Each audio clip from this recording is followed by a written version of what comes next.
মার্কিন রাষ্ট্রদূত জনাব পিটার ডি হাস খুব ঘটা করে বাংলাদেশ ব্যাংকে গিয়েছেন, অনেকটা রাজস্বিক স্টাইলে, অনেকগুলো গাড়ি নিয়ে, এরপর তার বডিগার্ড নিয়ে। মনে হলো যেন একজন রাজা বাংলাদেশ ব্যাংক পরিদর্শনে এসছেন।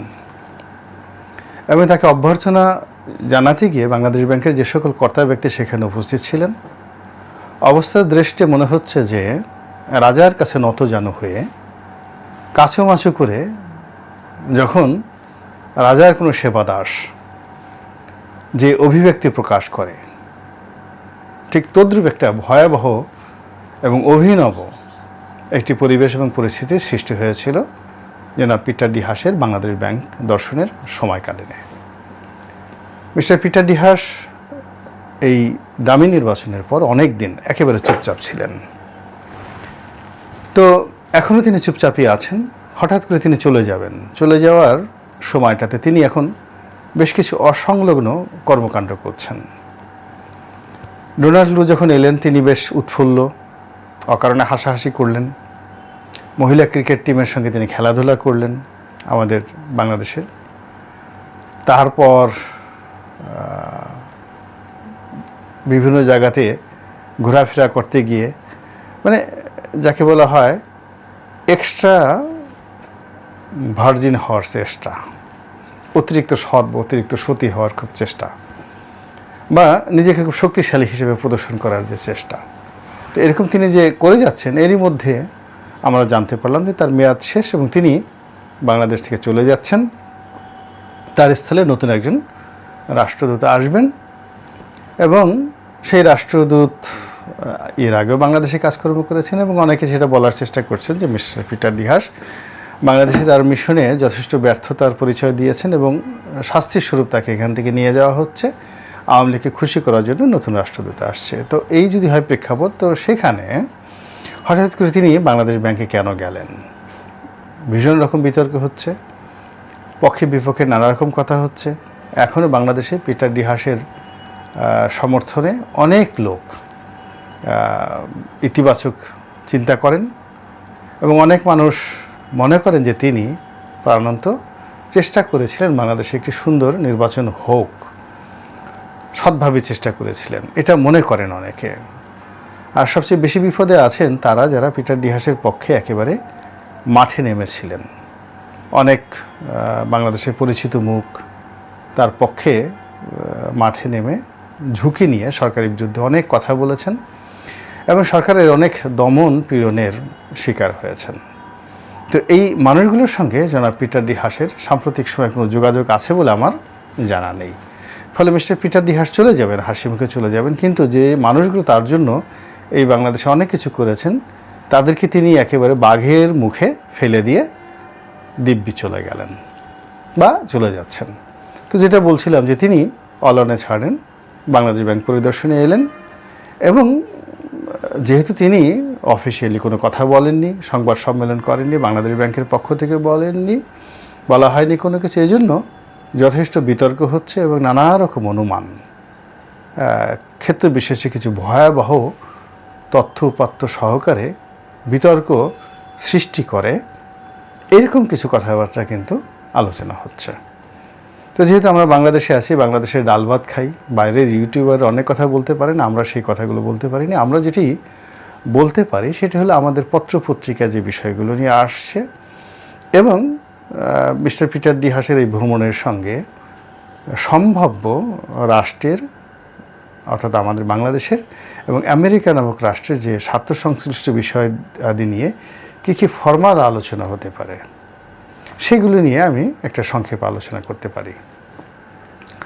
প্রথমত, বাংলাদেশ ব্যাংকের যে রিজার্ভ চুরিটা হয়েছিল সেই প্রথম দফায়, সেই রিজার্ভ চুরির বিষয়ে যে মামলা আমেরিকাতে হচ্ছে, সেই আমেরিকাতে মামলা হচ্ছে, মামলা হওয়ার পর সেই মামলাগুলো নিয়ে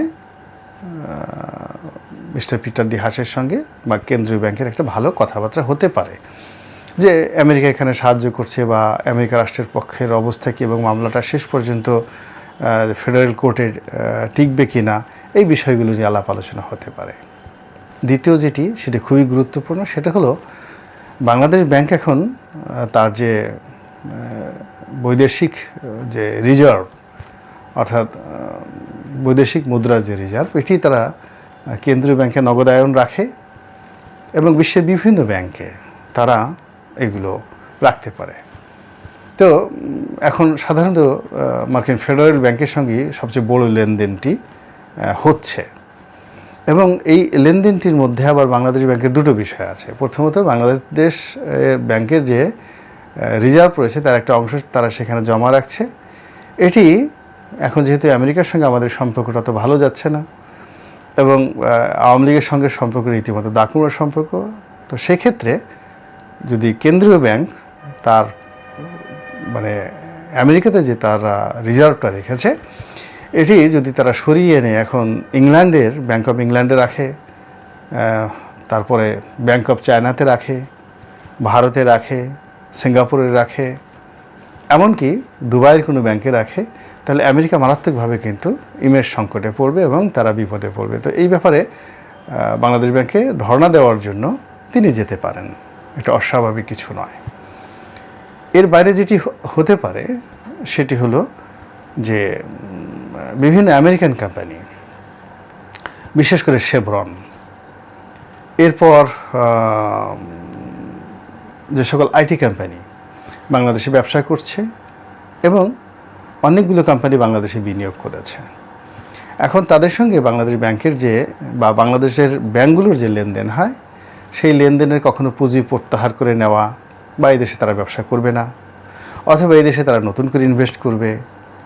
আবার শোনা যাচ্ছে যে অনেক অর্থ, শত শত কোটি ডলার বিভিন্ন ব্যাংকের কাছে এই আমেরিকান কোম্পানিগুলোর পাওনা রয়েছে, এবং একটা বিরাট অংশের পাওনা রয়েছে শেভরনের। আপনারা তো জানেন যে বাংলাদেশের তেল এবং গ্যাস, এটার অনুসন্ধান, বিতরণ এবং বিপণন, এই বিশাল কাজের সঙ্গে আমেরিকান কোম্পানি শেভরন জড়িত। কাজেই এই শেভরনের যে পাওনা দেনা, এই বিষয়গুলো নিয়ে মিস্টার পিটার দিহাস কথাবার্তা বলার জন্য বাংলাদেশ ব্যাংকে যেতে পারেন। আরেকটি বিষয় হলো যে সাম্প্রতিক সময় যে গুজবটা বের হয়েছে, ভারতের একটি নিউজ পোর্টাল যে গুজবটা প্রকাশ করেছে যে কেন্দ্রীয় ব্যাংক থেকে আবার অর্থ লোপাট হয়েছে, আবার হ্যাকিং করা হয়েছে।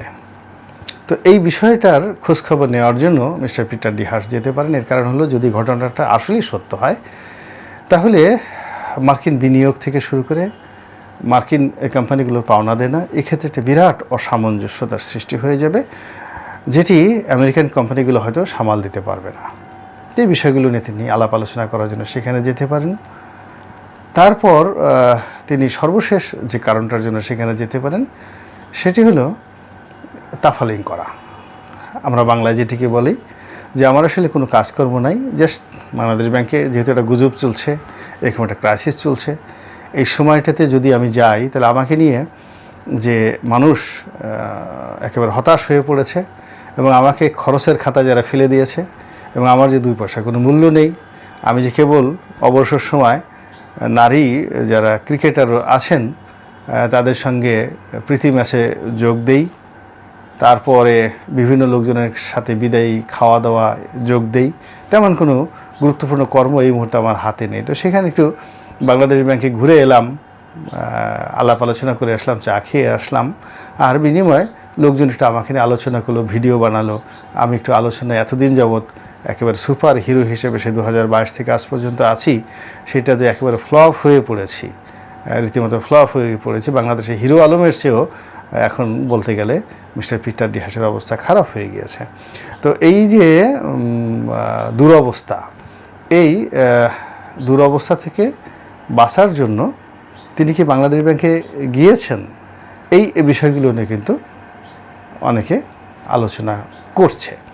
কিন্তু ঘটনা যাই হোক না কেন, একজন সম্মানিত রাষ্ট্রদূত, তাও আবার মার্কিন যুক্তরাষ্ট্রের রাষ্ট্রদূত, তিনি বাংলাদেশ ব্যাংকে গিয়েছেন। এটি কনভেনশনাল নয়, সচরাচর নয়।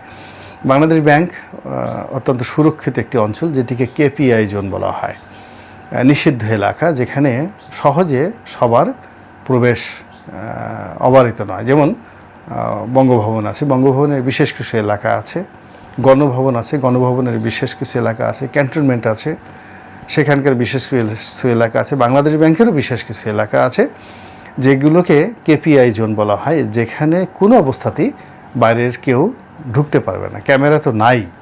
তো সেখানে বাংলাদেশ ব্যাংকের মতো এরকম একটা সেন্সিটিভ জায়গাতে একজন রাষ্ট্রদূত এইভাবে যাবেন এবং এরকম একটা সময়টাতে এটি খুবই অড এবং অস্বাভাবিক একটি ঘটনা। তো সেই অস্বাভাবিক ঘটনাটি জনাব পিটার ডি হাস ঘটালেন, তার অতীতে আরও অনেক অস্বাভাবিক ঘটনার মতো।